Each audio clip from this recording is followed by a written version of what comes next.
అసలు దీంట్లో వింత ఏంటి అంటే, ఆయన మామూలుగా అధికారంలో ఉన్నప్పుడు 2019 నుంచి 2024 వరకు అసలెక్కడ భూమి మీద కాలు పెట్టలేదు. భూమి మీద నిలబడలేదు. మా నాన్న ఏంటంటే జస్ట్ తాడేపల్లి ప్యాలెస్‌లో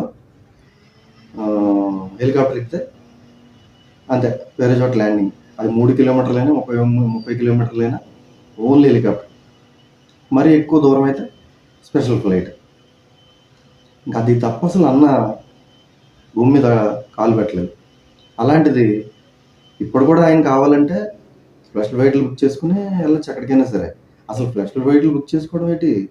అన్న తలుచుకుంటే కొత్తగా కొన్ని వందల ఎకరాల్లో ఒక ప్యాలెస్ కట్టేసి, ఆ ఇంట్లో రన్‌వే కూడా కట్టుకుని ఒక 1000 ఎకరాల్లో ఒక 10 ఫ్లైట్లు, హెలికాప్టర్లు కొనుక్కొని అక్కడ పార్కింగ్ చేసుకోగలడు అన్న. అంత క్యాపబుల్ అన్న. అన్ని వందల వేల కోట్లు ఉంది అన్న దగ్గర.